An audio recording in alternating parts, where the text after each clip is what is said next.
ঈদের ছুটি, ক্লান্তি সব মিটে যখন একটু পড়ার শুরু করতে চাইলাম, তখন আবার নেমে আসলো অন্ধকার, শোক।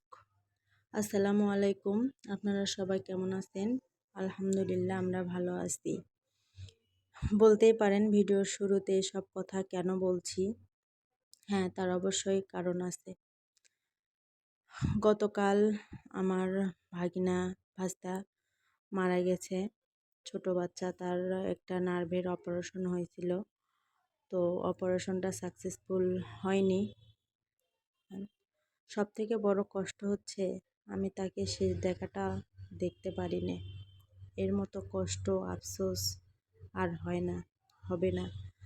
তাকে যে শেষ দেখাটা দেখতে পারলাম না, এই কষ্ট, চাপা কষ্ট বুকের মধ্যে চিরকাল থাকবে। ওকে আমরা সবাই অনেক অনেক ভালোবাসতাম। আল্লাহ তাকে পরপারে নিয়ে নিল। ওর বয়স মাত্র 3 বছর। আল্লাহ ওকে জান্নাতের, কণ্ঠটা ভারী হয়ে আসছে,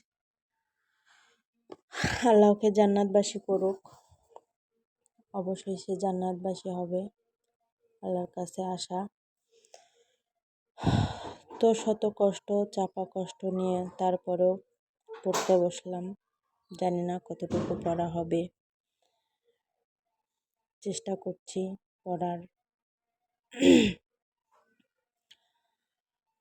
স্বপ্নটা তো পূরণ করতে হবে। এ স্বপ্ন শুধু আমার না, আমার স্বামীর। তার স্বপ্ন আমি নিজের মধ্যে বেড়ে তুলছি। জানি না কতটুকু সত্যি হবে।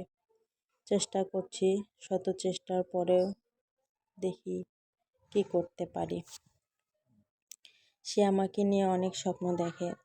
তার অপূর্ণ স্বপ্নগুলো আমার মধ্যে তিলে তিলে বড় করার চেষ্টা করে।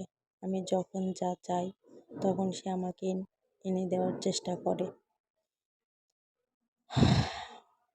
ওর যে পরিশ্রম করে, তার একটু কষ্টটা কমাতে চাই। চাকরিটা আমাকে পেতেই হবে, যে কোনো একটা ভালো চাকরি।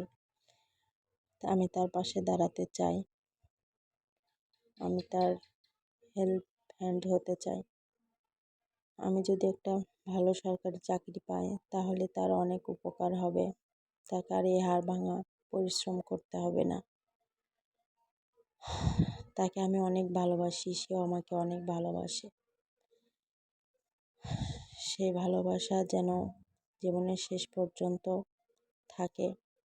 আমি যেন এই জীবনের প্রার্থনায় তার সাথে বৃদ্ধ হতে পারি।